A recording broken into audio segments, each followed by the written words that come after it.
ৰাতি মনে মনে গৈছিলো তোৰ ঘৰলে শুনজনী পাছফালৰ চোতালত মাজনী ঐ বাপেৰে ঐ আছিলে মুতি সেইখিনি জেগাতে পৰিলো মই পিছলি শুনজনী সেইখিনি জেগাতে পৰিলো মই পিছলি শুনজনী মাজনী ঐ কুকুৰে ঐ আহিলে ভুকি। নমস্কাৰ, স্বাগতম জনাইছোঁ মোৰ ইউটিউব চেনেল জোনাকী পৰুৱা। আৰু আপোনালোক সকলোৱে গম পায় বিগত দিনত যি ধৰণে আপোনালোকৰ আগত শিল্পী চিনাকি কৰাই দিওঁ, ঠিক তেনেকৈ আজিও এজন আমি শিল্পী আপোনালোকৰ আগত চিনাকি কৰাই দিম। আৰু শিল্পী বুলি এইটো কাৰণে কৈছোঁ, বিভিন্ন ধৰণৰ কাম কাজৰ লগত তেখেত জড়িত আছে আৰু বিশেষকৈ তেখেত এজন পেৰডি গায়ক। আৰু আমি বেছি সময় নকৰোঁ, আমি তেওঁৰ বিষয়ে, তেওঁৰ মনৰ কথা আৰু তেখেতৰ জীৱন পৰিক্ৰমাৰ বিষয়ে অলপ জানো। আহক আমি ভিডিঅ'টো আৰম্ভ কৰোঁ।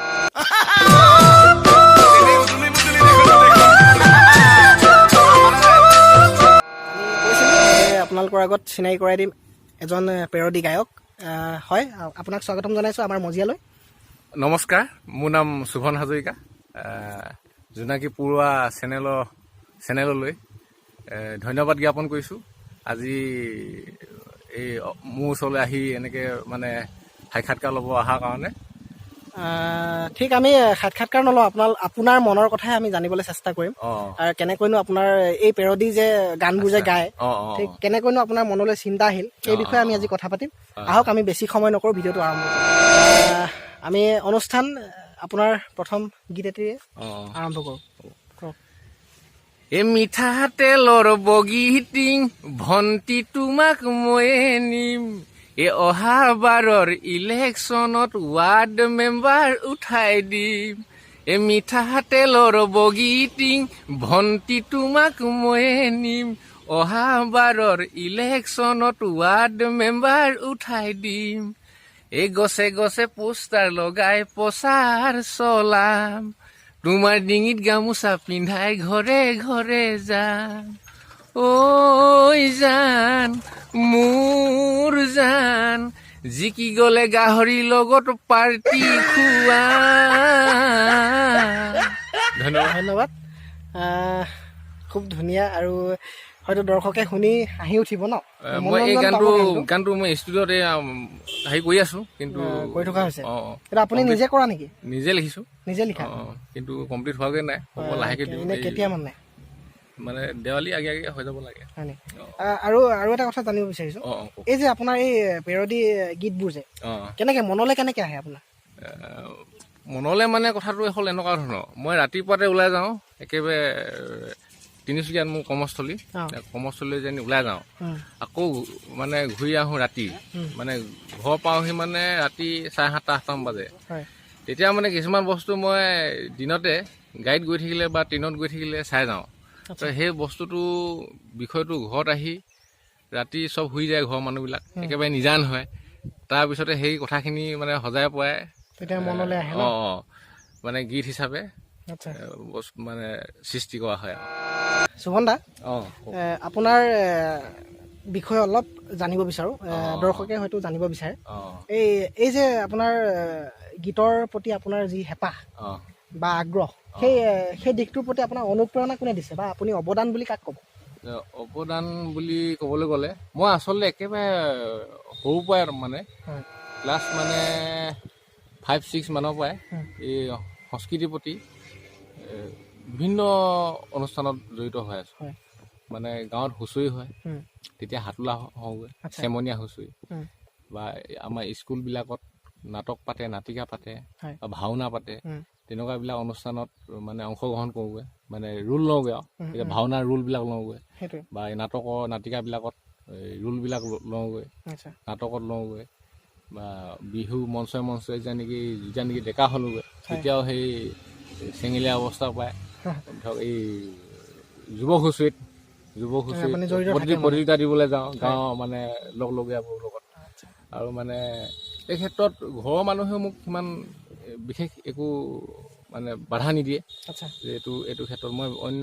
ঘৰত কোন কেনেকৈ আছে? ঘৰত মোৰ মা দেউতা আছে, ককাইদেউ আছে, হয়। বৌ আছে, হয়। দাদা ভাগৰ সেই ককাইদেউ ভাগৰ ল'ৰা এটা আছে, উম। 3 বছৰ হৈছে। তাৰপিছত মই আপোনাৰ গীত কৰিছে নেকি আপুনি গীত মানে এতিয়ালৈকে এনে কিমানমান গীত কৰিছে? গীত অঁ, গীতটো গোৱাটোতো বহুত গোৱা হৈছে। হয়। এই বিহু মেলাবিলাকত বা অন্যান্য অনুষ্ঠানবিলাকত হয়। যেনেকৈ পাতে এলবাম হিচাপে কিবা উলিয়াইছে নেকি? এলবাম হিচাপে এলবাম বুলি নহয়, আচলতে গীত হিচাপে মই প্ৰথম গীত এটা বনাইছিলোঁ, চেন্নাইলৈ গুচি যাম বুলি পেলাই গীত এটা হয়। আহি গৈছিলোঁ। অসমৰ বিভিন্ন মানে যুৱক মানে সেই গীতটো চেন্নাইত আছেগৈ, হয়, তাৰ ওপৰতে মানে এটা চিন্তা কৰি মেলি গীত এটা ৰচনা কৰি গাইছিলোঁ। আচ্ছা, মানে সেই গীতটো আপোনাৰ জীৱনৰ চাবি কাঠি নেকি? একদম প্ৰথম জীৱনৰ প্ৰথম গীত। চাবি কাঠি, সেইটোৰ চাবি পৰা কাঠি। আপোনাক যথেষ্টখিনি মানুহে অঁ, মানে সৰহ সংখ্যক নহ'লেও কম সংখ্যক কম মানুহে আপোনাক সংখ্যক চিনি মানুহে পাইছে। প্ৰথম মই ষ্টুডিঅ'ত সেইটোৱে প্ৰথম গান গাইছোঁ, হয় নি? চেন্নাইলৈ গুচি যাম। তেতিয়াহ'লে অভিজ্ঞতা যথেষ্টখিনি গোটাইছে। এনে কেতিয়া এনে এইটো কোন চনৰ?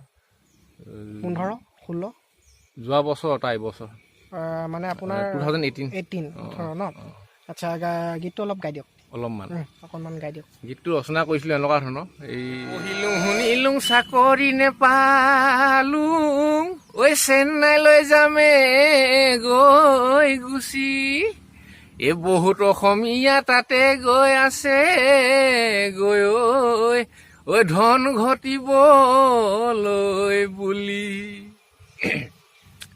এই চেন্নাইলৈ গুচি যাম, মাইনা মাকৈ ৰেলগাড়ীত উঠি যাম, ৰেলগাড়ীত উঠি যাম, বাবু মাকৈ তোমাৰ কথা ভাবি যাম, এই খিৰিকীৰনো কাষতে বহিনো যাম চিটতে, এই খিৰিকীৰনো কাষতে বহিনো যাম চিটত।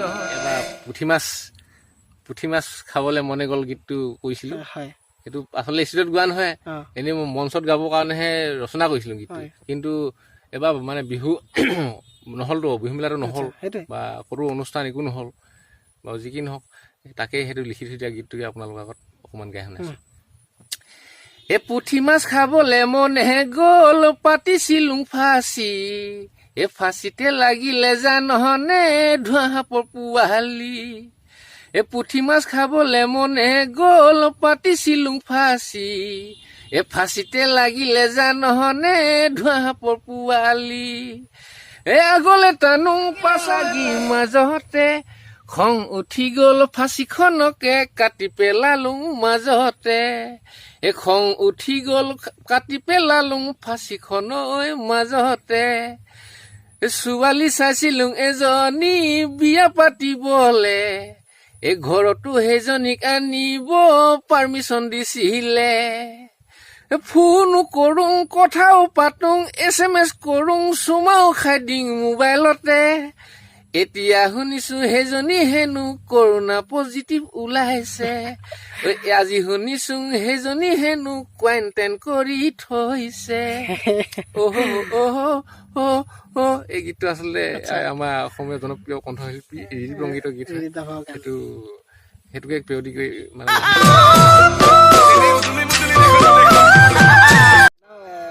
দৰ্শকে হয়তো গীতটো শুনি খুব ভাল পাইছে আৰু যথেষ্ট মনোৰঞ্জন পায়। মানে এইবোৰ গীতেৰে অকণমান বেলেগ এটা পৰিৱেশৰ পৰা বেলেগ এটা পৰিৱেশলৈ লৈ অহা হয়। মানে আকৌ এবাৰ কওকচোন, কি কভিড পজিটিভ নেকি? সেইটো আকৌ এবাৰ গাই দিয়কচোন। আচ্ছা, সেইটো গাইছো। হাৰপিক লগাই চেনিটাইজ কৰিব জানুৱাৰী, পি কিট পিন্ধি জানা বিয়াত বহিব নোৱাৰি, হাৰপিক লগাই চেনিটাইজ কৰিব জানুৱাৰী, পি কিট পিন্ধি জানা বিয়াত বহিব নোৱাৰি, ছচিয়েল ডিষ্টেন্স মানি থাকোঁ এনেহেন বতৰত, কেনেকৈ থাকিম বিয়াৰ পিছত 1 মিটাৰ আঁতৰত, ঐ জান কেনেকৈ থাকিম বিয়াৰ পাছত 1 মিটাৰ আঁতৰত। অশেষ ধন্যবাদ আপোনাক ককাইদেউ। স্থানৰ মাজলৈ গৈছোঁ। সুভন দা, এই বৰ্তমানতো গানৰ কাম একো হোৱা নাই, তথাপিও আপুনি লিখি গৈছে আৰু ঘৰতে চাগে গুণগুণাই আছে। তাৰ উপৰিও আপুনি এতিয়া আহি থকা দিনত আপুনি কিবা পৰিকল্পনা লৈছে নেকি হাতত? মানে নতুন গান কৰাৰ কিবা পৰিকল্পনা লৈছে নেকি? নতুন গানটো লিখি আছো, কৰিম। হয় কিন্তু বৰ্তমান মই অলপমান আধ্যাত্মিক চৰ্চাও কৰি আছোঁ সঁচা কথা ক'বলৈ গ'লে। হয় প্ৰথমতে মই পঢ়িলোঁ শ্ৰীকৃষ্ণ গীতাখন পঢ়িলোঁ, হয় ৰত্নাৱলীখন পঢ়িলোঁ, ভক্তি ৰত্নাৱলী। আচ্ছা তাৰপিছত আপোনাৰ এই নামঘোষা পঢ়িলোঁ, কীৰ্তন পঢ়িলোঁ।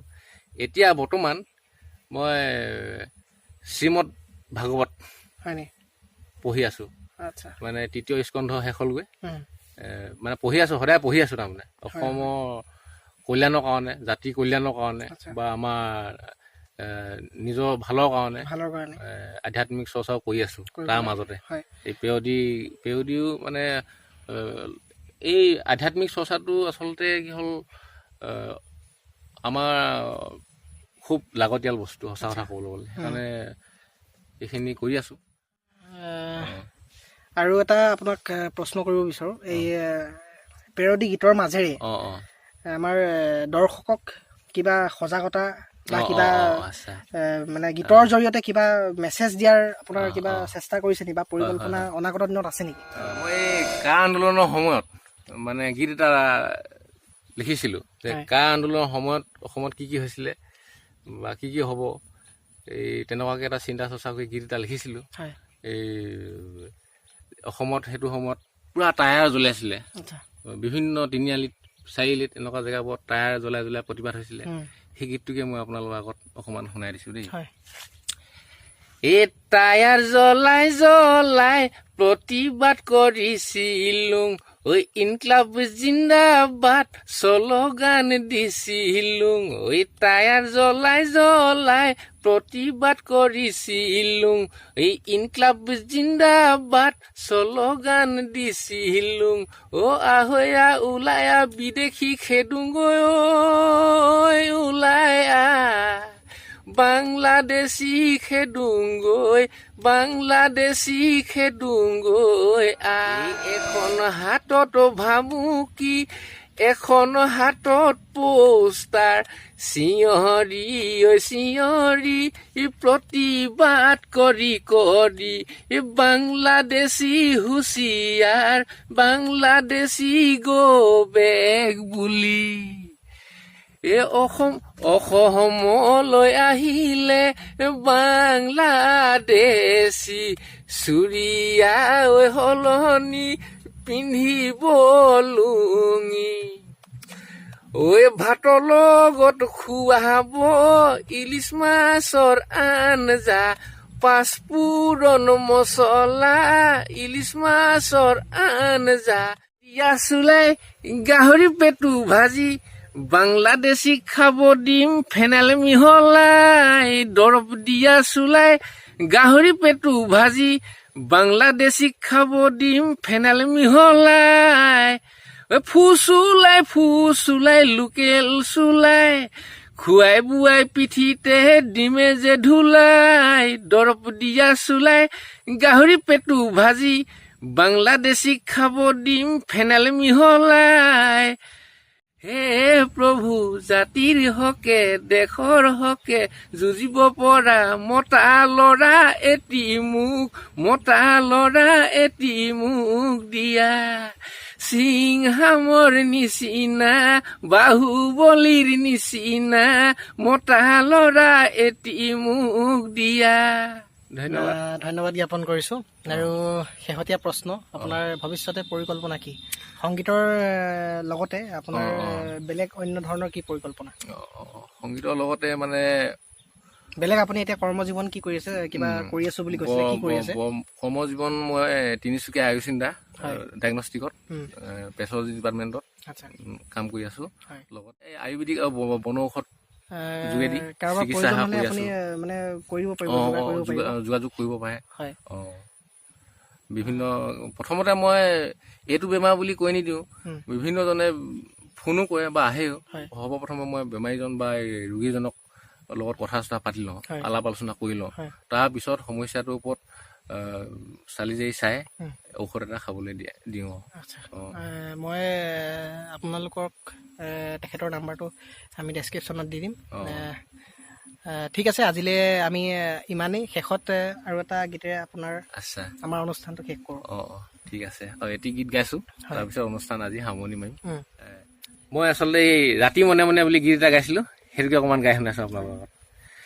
এই ৰাতি মনে মনে গৈছিলোঁ তোৰ ঘৰলে শুনজনী, পাছফালৰ চোতালত মাজনী ঐ বাপেৰে ঐ আছিলে মুতি, সেইখিনি জেগাতে পৰিলোঁ মই পিছলি শুনজনী, সেইখিনি জেগাতে পৰিলোঁ মই পিছলি শুনজনী, মাজনী ঐ কুকুৰে ঐ আহিলে ভুকি, কুকুৰ মাতে শুনি ঠেং দাঙি পলালো শুনজনী, কুকুৰ মাতে শুনি ঠেং দাঙি পলালো শুনজনী, মাজনী ঐ পৰি গলো পায়খানা, পৰি গলো লেট্ৰিঙৰ গাঁতত।